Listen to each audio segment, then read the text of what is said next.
All right, everyone, here we go with a Soulmate Journey reading. One deck for the DF and one deck for the DM. I'll be honest, it feels a little more like a trip to McDonald Land. Remember that creepy McDonald Land? It's a little bit of that. I mean, it's a little trippy. Even the song that opened it up, take a trip to McDonald's Land. I mean, I'm sure that guy was on drugs, no doubt. I mean, it's a trippy energy. We got Pluto and Aquarius now. I mean, you've seen the way the readings are playing out. I don't know. We'll see. I'm not even sure I could get a reading here. I'm not sure we could get a reading on the trip, because I think the real trip is about to happen. I don't think we've been on the trip yet, actually, if I'm honest with you, the way the energy feels. And I say that because, as I say that, randomly at the bottom is a Page of Wands. I didn't know that was there. You know, it's like a new journey, right? It's a brand new adventure. We're going in with a beginner's mind, which is, you know, it's one of those buzz phrases I hate, but, you know, kind of a thing like that. Let's see where we go. Let's shuffle for the DF, and I will tell you and simultaneously sell you a chicken. This is a general reading. It may or may not resonate with you, but if the title brought you in here, or you found Cease Love Terry here for a reason, this reading is timeless. Whenever you find it, you're meant to find it, because I'm not a time lord. Make sure you have a coop set up at your house. Okay. All right, here we go. I sold you a chicken in there. You didn't know. All right. All right. If we get the devil, we got a goat. A goat and a chicken is best. You can keep your pit bulls. You can keep them. Knock yourself out. You know, too big. Got to feed them. Now, give me a goat and a chicken. Man, those are two. A well-placed rooster and a goat. Nobody coming in your yard. Let me tell you right now. Salesman, you don't even have to put up a sign that says no solicitors. It'll be fun to watch them run. All right, here we go. The DF, let's see where we're at. Just a tip, I'm telling you. Bottom of the deck is the Nine of Wands. That's the environmental energy around you. What the fuck, man? 9 is to take a trip to McDonald's. What is Grimace up to here? All right, what's the base energy from my viewers? This is the majority of you guys. You know, my channel attracts DFs, right? So let's see where we go. 10 of Wands. There's just this moment. There's a moment that's here. God, how do I phrase it? Everything in this reading, because it's a Soulmate Journey reading, everything over here ties to over here, and everything over here ties to over here in some way. Which is why I pulled the 3 cards at the end. That's sort of bridging energy. I don't know if it wants to talk about this side or that side. I've got, what is under this? Yeah, the 5 of Pentacles. Things are about to get really good. I'm just going to tell you that. Things are about to get really good, like we are going to McDonald Land. And it is a little trippy. It's a little weird. Nobody could ever figure out, no kid could ever figure out the playground in there. There were things you couldn't climb. There were stools that would knock teeth out. There was some reason, there was some toy where you were in jail at some point, and that was fun. I don't understand that. Okay, that's not fun. You know, I mean, things are about to get really good. 9s are the end in tarot, and 10s are the end dead end that lead to a new beginning. There's a period of tension in your life that's coming to an end, and it involves a period of tension over whoever the fuck this is. Whatever energy comes in here. All right, let's clarify. You know what? I don't even want to use the little animal deck. I'm going to use the light seer, okay? Because I want to. I'm going to switch. No. You know what? I don't. Yeah, I kind of do. I felt that. There's a 2 of Cups here. I'm going to clarify your side with the light seer, because I can do whatever the hell I want. And whatever I'm called to do, I just do. Follow the energy, people. All right? All right, here we go. Shuffle the deck. 10 of Wands. Why is it here? God, I really like that energy. I really do. I got a craving for fries now, too. Fuck. All right. Well, there is a McDonald's relatively close by. I don't have a Burger King in the neighborhood, but I got a McDonald's. I remember I told you that a long time ago. Back in, I think it was probably a reading in 2021, I said I found a Burger King wrapper on one of my walks. I said there isn't a Burger King anywhere around here, so that was pretty crazy, right? Being that the Burger King is our main character here at Steve's Love Tarot. But yeah, I do have a McDonald's. Oh boy. All right, here we go. Used to have an Arby's, but they shut that down. Oh, it's a shame. Not unlike Millhouse, sometimes I'm so hungry I could eat at Arby's. The center card I'm going to pull is crossed by the 4 of Pentacles. A period of things being held back. A period where this dam, think of this as a beaver dam. A period where this beaver dam blocked some things, stopped some things, made you afraid that it was always going to be there. It's going away. All right? That's the best I can tell you. That beaver dam is getting blown up. All right. Well, this is crossing the center card I'll pull, and again, it's red with all of this. So this just backs up my read. I like this energy. All right. What's on top? It all relates to this, though. I don't mean though in a bad way, but you know what I mean. You've been here before. All right. I'm not the rainbow unicorn guy. I just don't get those energies. All right. What do we get? Well, today I seem to be. See, look, I'm not making this shit up. Look, that's you. Look at you. What the hell? Four of Cups. A period of this is coming to an end. Okay? You're about to see the rainbow. You're about to see the rainbow. I think whoever this is, and I can kind of feel the energy. I don't need the cards, I always tell you. I think this is somebody that you think you're never going to hear from, never going to see again, is never going to come around, is never going to wake up, you're just kind of gloom and doom about it, or you're getting there. Pluto and Aquarius is going to surprise the shit out of you here on some level. And Pluto and Aquarius is influencing a lot of things. It's more important than people realize. I always recommend people track the patterns in their life. Take a couple of the big energies, namely Jupiter. You can track Saturn, but Saturn's pretty slow. Saturn's well, it's not that it's slow. It's just hard to figure out because it's got a lot of karma attached. Track Jupiter, okay, which pretty much changes signs every year, give or take, and Pluto. Okay, and see where you were at in your life and various things and things that were going on. Track the patterns. You'll be surprised. Like for me, for example, in tracking the patterns, my worst period, the worst years I ever have are when Jupiter is in Sagittarius. I can track it back. I'll track back the last 3 times Jupiter was in Sagittarius. I had a car stolen. Second time, I had my bank got hacked. Third time, my father died. Okay? Maybe for you find out which Jupiter is bad luck, which position is bad luck for you, etc., etc. I don't know. It keeps you from getting in moods like this, is my point. Okay? It keeps you from feeling like this about anyone or anything, right? Because let's say, for example, where Jupiter is now is one of your, well, this is the bad one, Steve. Well, it's ending soon. By the middle of next year, it'll be in something else. See what happens when it leaves this one, right? Okay? Because I know for me, when Sagittarius is the bad one for Jupiter, and it is for a lot of people, I will just say, because Jupiter is its weakest in Sagittarius.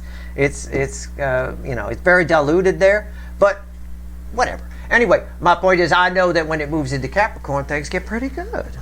Things sort of pick up a little bit. So again, take a look, track the patterns. Pluto is an important pattern to track. You won't be able to track it when it was in Aquarius last time because you weren't here in this vessel, but you will be able to see how it affects the other energies that govern your life, okay? And Pluto and Jupiter tend to interact a little bit, okay? I will tell you, they tend to have some kind of interaction. So you'll see some kind of correlation there with various placements of Jupiter. All right, anyway, center card, 5 of Pentacles, yeah. Again, you've been just feeling like you're left out, okay? Feeling like you're left out. What's red with the 4 of Cups? The King of Cups, all right? You feel like you got a lot of love to give and no one to give it to, okay? Or you got a lot of love to give this person and they don't want it. One or the other, all right? The cards back up everything I said. Okay, that's my energy read. Let's see where we go here. Bottom of their deck randomly is the Queen of Pentacles. Somebody here learned from you. I'm not sure if you know it yet. I think something's about to break for you here. Anyway, it's just a tip I give while I'm shuffling, or while whatever. It's important for me. Part of why I'm here is to teach people about energy, to teach them how to live a little bit better life, not just give the reading. So some of the things I say are fine, take it with a grain of salt, but at least track Jupiter patterns. I will tell you that, because it's easier, because it moves like I said, pretty much every year. You'll find one, just like I gave you with Sagittarius, where it's always bad. And I could track Sagittarius back on another one, and that one wasn't very good either. Okay? But, I mean, you're talking, at some point, it's not a coincidence anymore. There's no such thing as coincidences anyway. You know, everything is patterns. Everything is energy. Energy moves in cycles. Cycles are just patterns, like the seasons that come around. So you can track the patterns of your life and make your own predictions. Well, I know that Jupiter is moving into Cancer this coming summer, and I know the last time Jupiter was in Cancer, this happened. And the last time Jupiter was in Cancer, for me, that happened. And go back at least 2 or 3 if you can. I mean, it depends how old you are. If you're only 12 years old watching me, well, you know, fine. Yeah, here we go. King of Wands, crossed by the Six of Pentacles. Okay. Yeah, I've got a person here. It's the Burger King. We were just talking about Burger King, weren't we? And we are taking a trip to McDonald Land here. You're about to take a trip to McDonald Land with Burger King. Somebody here, this person, King of Wands, whoever this is for you, and don't try to assume you know, but certainly somebody made you feel like you had a lot of love to give and they didn't want it, or they took it and they abused it. This person here, you may have, if you allow it, taught you a lesson to close off instead of giving love to whatever. I don't think you should do that. That's never your lesson.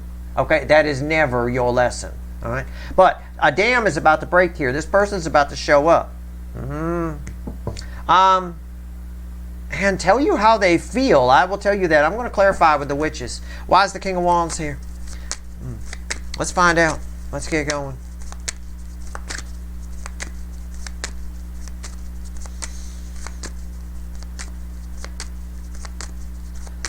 Boom, boom, boom, boom, boom, boom. That's my theme song. King of Wands. 2 of Swords crossing whatever their center card is. We got to find out what's on top. 3 of Pentacles. We just going to pull them. Knight of Swords. 3 of Pentacles red with the 9 of Cups.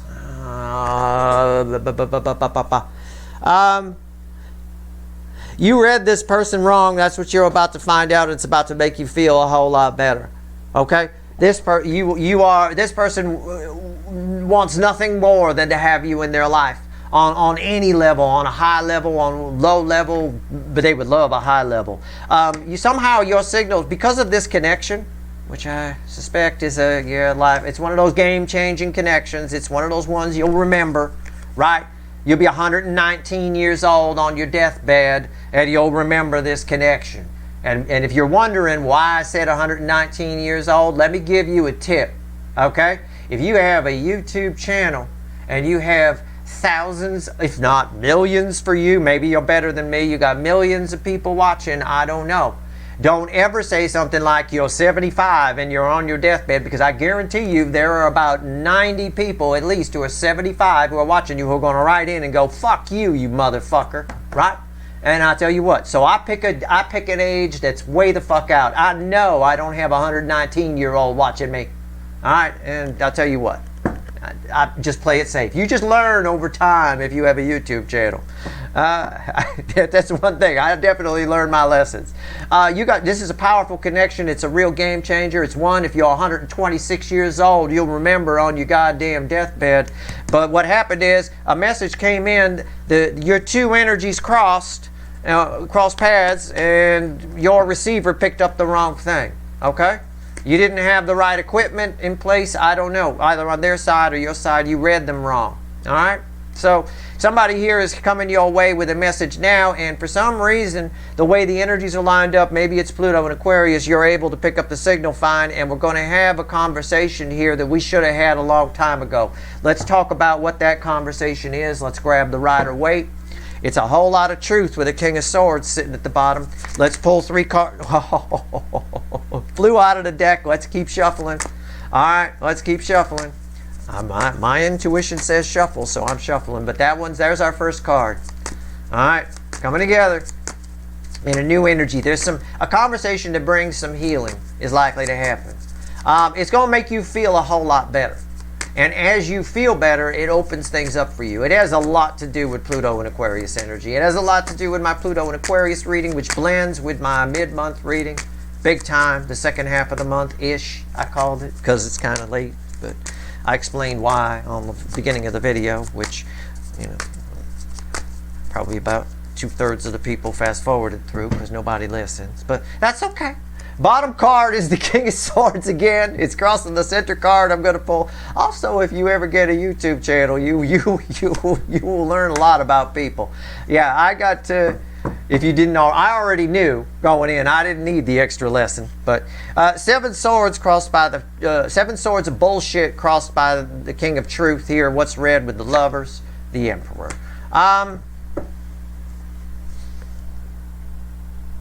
I think what happens with this person is they tell you where you're, somebody's going to, this came up in a recent extended, I'm just going to say somebody, this side, let's just use this as an example, this side is going to tell you where they think you've got something wrong, and you're going to let them know that you don't have it wrong and tell them why they have it wrong. And somewhere in the middle, we're gonna meet. Somewhere in the middle, there's some truth here. There's some healing and some coming together. But again, as I said in recent readings, it's all about, on this side, how you handle the problem. Okay? If somebody comes at you with an idea that you don't agree with, psychologically speaking, you don't want to come at them with negative. You don't want to say, no, you're wrong. Or, no. You want to avoid the word no. Okay? You just want to say, well, I think this is what's going on, and let it drop. Leave it. Don't argue. Don't engage. Don't feed the negative energy. Don't do anything like that. Just leave it and walk away. It's planting a seed. They'll wonder, the other side that's aggressive will wonder why you didn't argue. They'll be like, well, I mean, we have to fight, because there's always one side that wants to fight a lot. You know, if somebody's wrong, they won't come at you with punches and all kinds of whatever, blah, blah, blah. You know, this side, there tends to be this DM side here. So, you need to channel some Archangel Raphael energy here a little bit. It's kind of what it's saying. All right, so we're straightening out the misunderstanding that happened here. That misunderstanding puts you in kind of this state where you feel like you had love to give and nobody wanted it, or this side didn't want it, and whatever. The lesson you might learn here is to never allow that to happen. If you track the patterns in your life and you study people a little bit, well, then you'll learn, right? Then you'll know that there's always something else around the next corner. If you butt heads with this person, nothing will get accomplished, ever. Butting heads creates an energy that doesn't allow for compromise. It doesn't allow for the energy of compromise to come in. One side's got to be the Empress. One side's got to be cool. All right, that's your side. And it's funny because you're already kind of in that state. What the Four of Cups is telling me here is when this energy approaches, you're already like, oh, not this again. I don't care. So you're not in the mood to argue anyway, and that's good. You want to stay there. This benefits you. And a dam breaks. There's something that comes from this. All right, something very nice comes from this. Let's see. For the DF side, all right, take my advice, so you don't have to. Do what you want to do. It's just simple psychology. You know, again, I've been a people watcher since I was a kid. Most people are fairly predictable. You know, if somebody gets defensive, they know somewhere deep down they're wrong. There's no need to get defensive. It's like old Judge Judy says, you don't have to think about the truth. It's that kind of concept. It's that sort of thing, you know. If you ask me, if you're a cop and you ask me where I live, and I go, you know, right there, you know I'm about to lie. You know, I mean, I'm about to lie. I live right there, right around the corner. Oh, okay, right, sure you do. Give me some fucking ID, asshole. Right, you know. I mean, it is what it is. Let's clarify the Four of Cups and see where that's going. All right, let's do that for you. Four of Cups is crossed by the moon. There's a hidden something here. There's a hidden benefit, is it? Yeah, there's a hidden fear. Well, it felt like a benefit. Fear might help you here. I don't know. Queen of Cups and the Six of Pentacles. Yeah. This conversation, there's a hidden fear. There's a hidden benefit to it. There's hidden healing here, right? There's a hidden message in the whole thing. Really, it puts you more in a better energy for new love. It puts you in a better energy to give and receive love. Because right now, these two are red together, the King of Cups and the Four of Cups. You're not in the mood to do it.